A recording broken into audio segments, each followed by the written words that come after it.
Chapter 12, Mishnah 6.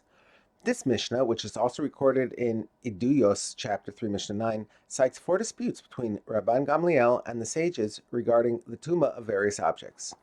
There are 4 things that Rabban Gamliel rules can become tameh and the sages rule are tahor.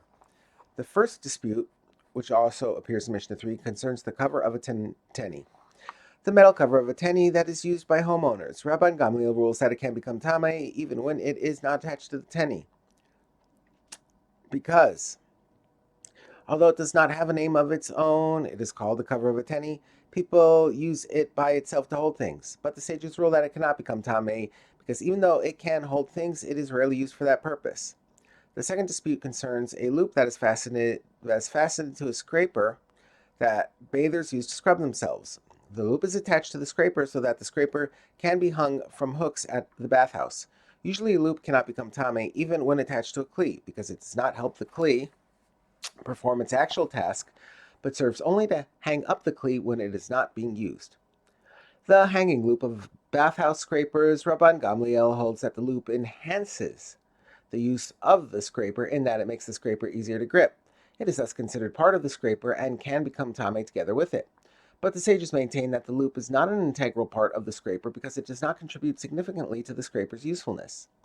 The third dispute is about newly made metal utensils that have reached the point in their manufacture at which they are usable, but are not yet completely finished. For example, they have not been polished or decorated, or they are missing a non-essential part such as a handle or rim.